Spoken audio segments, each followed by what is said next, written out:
Sekarang kita sudah sangat akrab dengan Yamaha YZR M1 yang punya mesin inline 4. Yamaha tidak pernah mengganti konfigurasi mesin ini dari tahun 2002. Sementara pabrikan lain sudah banyak yang bergonta-ganti konfigurasi mesin. Honda pernah memakai mesin V5 dan kini selalu memakai mesin V4. Ducati dari awal sudah pakai mesin V4 sama dengan Aprilia dan KTM. Suzuki pernah memakai mesin V4 dan inline 4. Kemampuan engine yang bisa memproduksi power dengan lebih halus, ditambah cross-plane firing order yang membuat Yamaha bisa meniru energi kinetik dari mesin V4 dengan mesin inline, membuat Yamaha tetap mempertahankan mesin ini walau regulasi sudah sering berganti.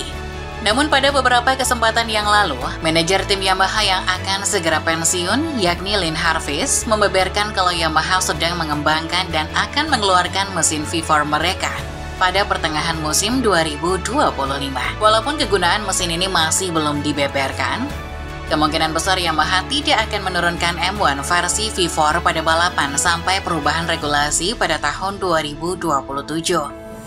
Kemungkinan besar Yamaha akan mengeluarkan mesin V4 untuk mereka uji dan persiapkan untuk musim 2027. Langkah ini sangat logis bagi Yamaha, mengingat kini Yamaha M1 Inline 4 sudah berada di dalam tahap jenuh pengembangan, yang artinya secara spek sudah mentok untuk dikembangkan. Ditambah, bodi lebar dari mesin inline membuat Yamaha kesulitan untuk mencari dan menemukan aerofairing yang tepat. Namun banyak loh yang ternyata tidak tahu kalau Yamaha itu aslinya sepuh soal permesinan V4. Yamaha adalah pabrikan pertama yang memakai mesin V4 di MotoGP, dan itu adalah salah satu hal yang mengubah MotoGP untuk selamanya. Setelah kematian pembalap andalan Yamaha, Jarno Saarinen pada GP Monza 1973 setelah mengalami kecelakaan di GP 250, Yamaha akhirnya memilih untuk menarik mundur factory effort mereka dari sisa musim 1973 dan meninggalkan dukungan terbatas pada beberapa tim privateer. Padahal saat itu Yamaha sudah bisa mengembangkan motor 2 tak 4 silinder yang bisa menyaingi motor 4 tak MV Agusta yang waktu itu mendominasi. Motor itu adalah Yamaha YZR 500 dengan kode 0W20 yang sudah Yamaha kembangkan sejak 1971. Namun setelah 2 tahun, Yamaha akhirnya memutuskan kembali ke GP 500 dan berhasil membajak Giacomo Agostini dari tim MV Agusta. Bersama Agostini, Yamaha sukses jadi juara dunia pertama kali pada musim 1975. Musim 1975 menjadi musim pertama di sepanjang sejarah MotoGP GP 500 yang dimenangkan oleh motor 2 tak. Kemenangan Yamaha ini akhirnya membuka era 2 tak di GP 500 sampai akhirnya selesai pada 2002. Saat Yamaha memutuskan untuk kembali ke arena GP pada tahun 1971, Suzuki mengikuti langkah Yamaha dan sukses menguasai kelas-kelas kecil. Suzuki sudah sukses memenangkan gelar di kelas 50cc, 125cc, dan 250cc. Namun ambisi Suzuki jelas juga untuk memenangkan kelas 500cc. Suzuki tidak melirik kelas 350cc karena mereka berpikir kalau kelas itu terlalu mirip dengan kelas 500cc. Pada musim 1973, Suzuki merancang mesin Square 4 yang menggabungkan dua mesin twin silinder 250cc mereka. Konsepnya sederhana, yakni menumpuk dua mesin 250cc dan membuat mesin Square 4 punya bentuk yang kompak dan lebih aerodinamis. Suzuki lalu mendebutkan motor mereka yang diberi nama RG500 pada musim 1974. Tidak hanya itu, Suzuki sukses mengamankan jasa playboy multitalenta Barry Sheene untuk menjadi joki mereka. Walau Yamaha berhasil memenangkan gelar 1975, tidak butuh banyak waktu bagi Suzuki dan Barry Sheene untuk merebut gelar juara dari Yamaha. Sisa tahun 70-an akhirnya menjadi adu baku hantam antara Yamaha dan Suzuki. Barry Sheene yang memimpin pengembangan RG500 bisa membuat RG500 menjadi lebih sempurna. Sheene lalu memenangkan gelar GP 500 1976 dan 1977 dengan RG500. Yamaha yang mengandalkan Giacomo Agostini yang mulai menua merasa memerlukan andalan baru. Yamaha lalu menarik Kenny Roberts dari kejuaraan dirt track Amerika. Meskipun begitu, Yamaha tidak langsung memberikan dukungan pabrikan pada Roberts. Roberts menjalani musim 1978 dengan dukungan terbatas dan bahkan tidak dibekali ban hujan. Walau begitu, gaya balap Roberts yang ekstrim sukses mengasapi Barry Sheene dan Suzuki RG500. Dua pembalap itu lalu terlibat rivalitas panas. Shane yang playboy dan Roberts yang family man punya gaya balap dan filosofi yang berbeda. Roberts memenangkan gelar 1979 dan 1980 dengan YZR 500 0W40 bermesin inline 4. Barry Shane kemudian pindah dari Suzuki pada awal 1980, menyudahi rivalitasnya dengan Roberts. Persaingan dengan Suzuki membuat Yamaha mendorong pengembangan YZR 500 Inline 4 ke tahap yang ekstrim. Pada 1980, Kenny Roberts sudah mengeluh bahwa motor Yamaha semakin melebar dan semakin underpower. Selain underpower, melebarnya YZR 500 juga memicu masalah dalam hal ground clearance. Pada era itu, motor MotoGP lebih pendek daripada sekarang, dan permasalahan Yamaha ini membuat Yamaha tidak bisa mendapatkan keseimbangan motor yang baik. Kemenangan Yamaha bersama Roberts tahun 1980 murni dari talenta Roberts yang masih bisa mengatasi kelemahan YZR 500. Walau sudah meriset tentang mesin V4, pada musim 1981, Yamaha memilih untuk mencoba meniru Suzuki, membuat mesin Square 4. Yamaha bahkan meninggalkan red valve yang mereka sudah pakai dari YZR 500 0W20 dan memakai mesin rotary valve seperti Suzuki. Yamaha lalu menamai YZR 500 Square 4 ini dengan kode 0W60. Hasilnya sudah bisa diduga, motor krisis identitas itu tidak bisa mengalahkan Suzuki yang baru saja mengupgrade RG500 mereka menjadi RG500 Gamma yang punya mesin dan sasis lebih bagus. Bahkan talenta Kenny Roberts tidak cukup untuk membawa Yamaha 0W60 merebut gelar. Roberts hanya finish di posisi 3 klasemen akhir musim 1981, di bawah Marco Lucinelli dan Randy Mamola. Kelemahan utama Yamaha YZR 500 versi Square 4 ini adalah penempatan karburator yang ada di sisi kanan dan kiri mesin, membuat YZR 500 bisa saja kehilangan karburator saat menikung. Setelah kegagalan 0W60 Square 4, Yamaha akhirnya fokus mengembangkan mesin V4. Mesin V4 memiliki kelebihan untuk menghasilkan tenaga lebih besar dengan bentuk yang lebih kompak. Mesin V4 juga bisa dibuat lebih sederhana dibandingkan Square 4 yang memupuk mesin sehingga sulit mengganti part.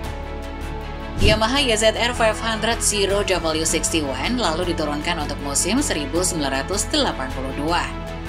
Yamaha membekali 0W61 dengan mesin V4 yang memiliki 2 crankcase untuk menggerakkan mesin.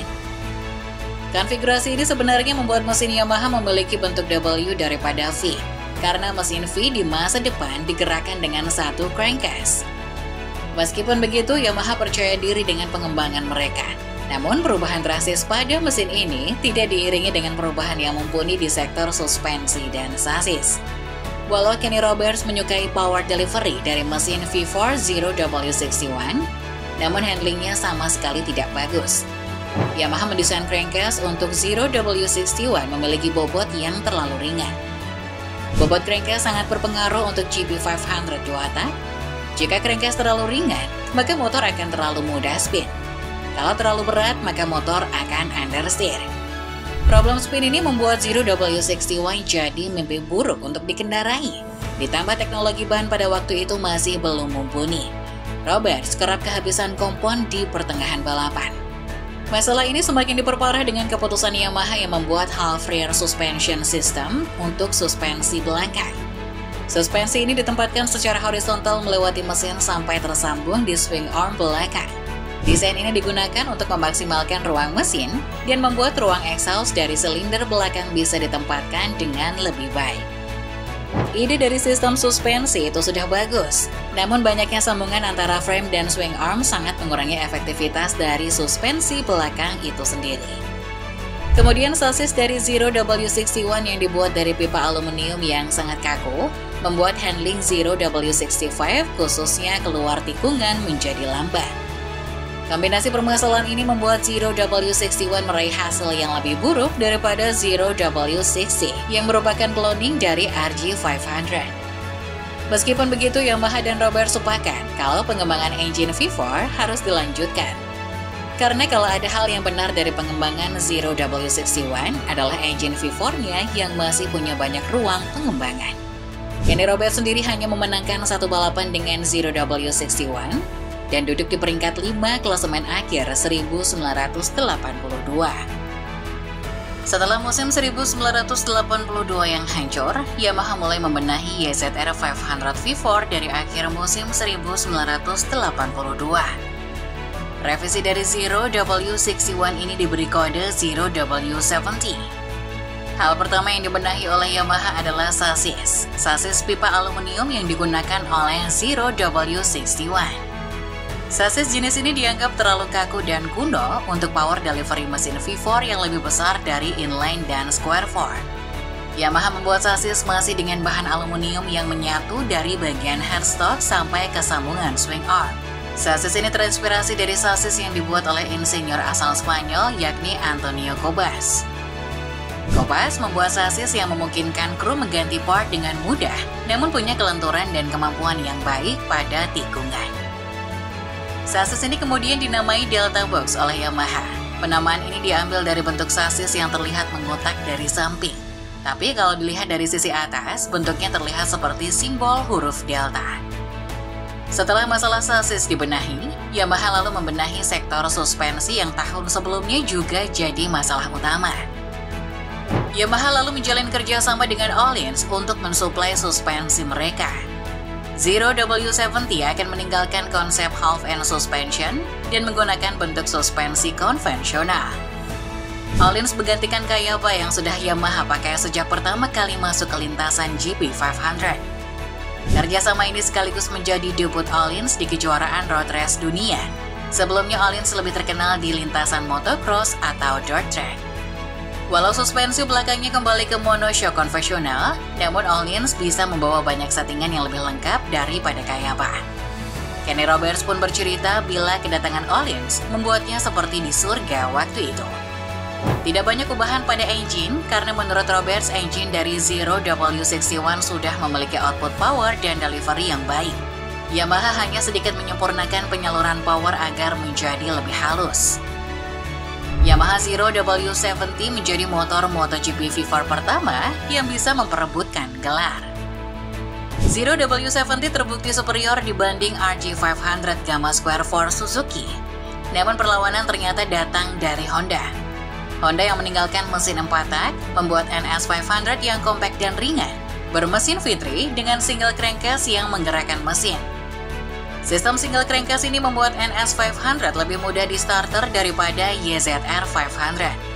Ingat bahwa waktu itu pembalap masih melakukan push start dan kesulitan starter motor ini menjadi salah satu kelemahan YZR 500 V4. Bersama Freddie Spencer, Honda akhirnya jadi favorit gelar pada tahun 1983.